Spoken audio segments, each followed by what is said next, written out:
pour répondre à votre question, on dit que nul n'est parfait et chaque individu ne peut pas atteindre 10. Tout individu a une limite de 9. Donc, il faut reconnaître que dans le comportement d'un individu, dans la démarche d'un individu, on peut dire que cet individu a ces dons dont nous sommes en train de parler là. Mais vous allez voir qu'il y a des niveaux qui aura peut-être des petites failles. Donc, nul n'est parfait dans cette vie-là. Même les grands qui ne sont pas là aujourd'hui, les grandes personnalités passées, ils ont eu toujours des inconvénients. Donc, c'est pour dire que le préférable, c'est d'être conscient de ce qu'on est.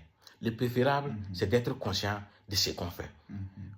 Juge-toi avant de poser tout acte. Est-ce que l'acte que je vais poser, si c'est pour gérer pays, si c'est pour gérer entreprise, si c'est pour gérer famille, si c'est pour répondre à quelqu'un, est-ce que ce que je vais faire, est-ce que si c'est moi, est-ce que en le faisant, si c'est à moi, est-ce que ça me va?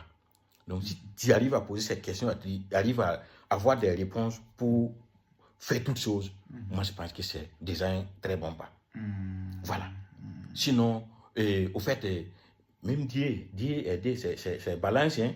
Vous voyez, oui, ça pèse quoi. Voilà, il y a une balance, les choses se pèsent comme ça. Donc, nul n'est parfait. Nul n'est parfait. Mais soyons conscients de ce que nous faisons. Si je dis soyons conscients de ce que nous faisons, ça englobe dans la totalité. Par exemple, je peux dire que ce que moi, je veux qu'on ne me fait pas, je ne vais pas le faire à quelqu'un.